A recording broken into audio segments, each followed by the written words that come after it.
अपनी दिनचर्या ठीक नहीं रखते, ये उनके जीवन के लिए बहुत हानिकारक विषय है। हमारे लिए जितना नाम जप आवश्यक है, उतना ही प्राणायाम आवश्यक है, उतना ही व्यायाम आवश्यक है, उतना ही टहलना आवश्यक है, उतना ही सोना आवश्यक है, उतना ही सात्विक आहार आवश्यक है। ये बिल्कुल ध्यान रखें। इतने दिन देखते हैं ना, ये बीमारी वो बीमारी, ये परेशानी वो परेशानी।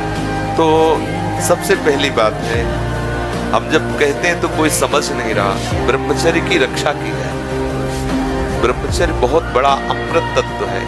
ये मूर्खता के कारण लोग इसे ध्यान नहीं देते हैं। एक ने तो कहा कि संसार में अभी यही सुख है, तुम भी उसमें भी कह रहे हो कि ऐसा। हम भाई तुम्हें सुखी करने के लिए कह रहे, दुखी करने के लिए तो नहीं कह रहे ना। हम तुम्हारे दुश्मन नहीं हैं, तुम्हारे मित्र हैं।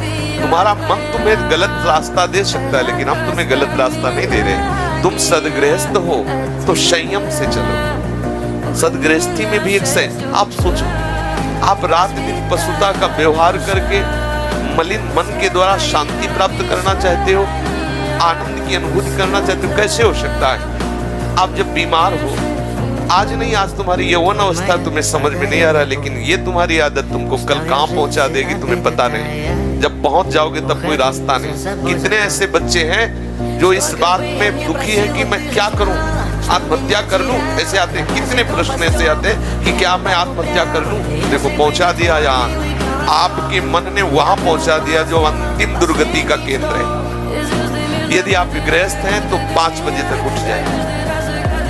कितनी छूट? मान लो आप रात्रि में 11, साढ़े 11 बजे या 12 बजे सोते हैं, 5 घंटे।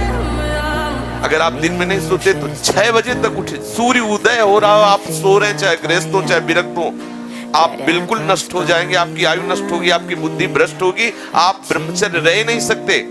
कह देते ब्रह्मचर्य की क्या जरूरत, क्या आप सच्ची माने? आप 2 महीने ब्रह्मचर्य, अगर गृहस्थ है 2 महीने ब्रह्मचर्य रहिए, 2 महीने केवल।